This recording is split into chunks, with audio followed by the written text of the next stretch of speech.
ఇప్పటికే బీసీ సంఘాలు చేస్తున్నటువంటి రిజర్వేషన్ విషయంలో మద్దతు తెలుపుతూ వస్తున్నారు మధుసూదన సార్ ఒకసారి మాట్లాడదాం. సార్ ఏంటి అసలు బీసీ సంఘాలు చాలా పెద్ద ఎత్తున చేస్తున్నాయి ధర్నాలు దీక్షలు, అంటే అయినప్పటికీ కాంగ్రెస్ ప్రభుత్వం ఎందుకు స్పందించట్లేదు? ఇప్పుడు ఈ దేశంలో ఉన్నటువంటి ఒక దుస్థితి ఏంటంటే అధికారంలోకి రావడం కోసం అనేక హామీలు ఇస్తున్నారు.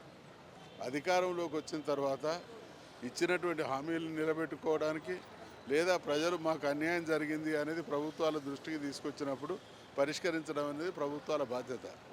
అధికారంలోకి రాకముందు కళ్ళబుల్లి కబుర్లు చెప్పి అధికారంలోకి వచ్చి విస్మరిస్తున్నాయి కాబట్టి మళ్ళీ ఆందోళన తప్ప అనివార్యంగా ఆ పరిస్థితిని ఆ దుస్థితిని కల్పిస్తూ ఉన్నాయి.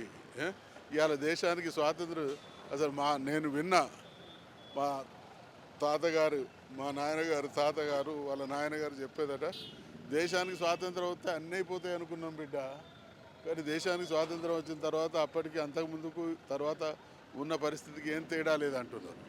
అట్లనే బ్రిటిష్ వాళ్ళకు వ్యతిరేకంగా పోరాడి స్వాతంత్రం తీసుకున్న దేశంలో ఇవాళ మెజార్టీగా ఉన్నటువంటి ప్రజలు ఈ ప్రభుత్వాలకు వ్యతిరేకంగా కూడా వాళ్ళ సమస్యల పరిష్కారం కోసం ఉద్యమాలు చేపట్టాల్సినటువంటి అనివార్య పరిస్థితిని తీసుకొచ్చారు. కోరుతుంది కూడా పెద్ద గొంతమ్మ కోరికలు కాదు సార్, వాళ్ళ రిజర్వేషన్ వాళ్ళు అడుగుతున్నారు. బీసీ వాళ్ళది న్యాయబద్ధంగా రాజ్యాంగం ఇవ్వాల్సిన హక్కు. అసలు కోరిక మీరు కూడా చాలా వరకు బీసీ సంఘాలు చేస్తున్నటువంటి నిరసనలకు కావచ్చు, దీక్షలకు కావచ్చు అటెండ్ అవుతున్నారు. మద్దతు తెలపడం వరకేనా మీ సైడ్ నుంచి ప్రధాన ప్రతిపక్ష నేతగా మీరు ఏం చెప్తారు? మద్దతు తెలపడం కాదు, మద్దతు తెలపడం కాదు, మేము భాగస్వాములమై ఈ కాజ్ కోసం ఫైట్ చేయడానికి సిద్ధంగా ఉన్నారు. సో ఇప్పుడు కూడా పాత పద్ధతిలోనే స్థానిక సంస్థల ఎలక్షన్స్ కి పోతాం అనేసి యోచనలో గవర్నమెంట్ ఉన్నట్టు తెలుస్తుంది. అదే విధంగా జరిగితే ఏం చేస్తారు? అది జరిగితే రాష్ట్రం అగ్నిగుండం అవుతుంది. అంతే అంటారా?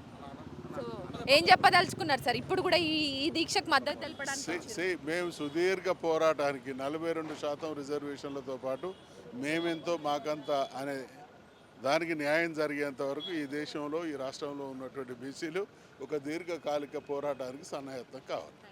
సో మొత్తానికైతే ప్రధాన ప్రతిపక్ష నేతగా బీసీలు రిజర్వేషన్ విషయంలో చేస్తున్నటువంటి పోరాటం న్యాయబద్ధమైనది, రాజ్యాంగబద్ధమైనది.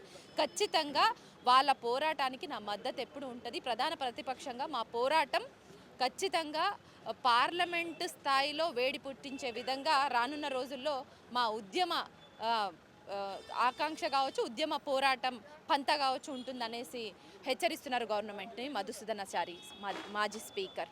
కెమెరా పర్సన్ వీరాతో హరిత, తెలంగాణ ఫోకస్.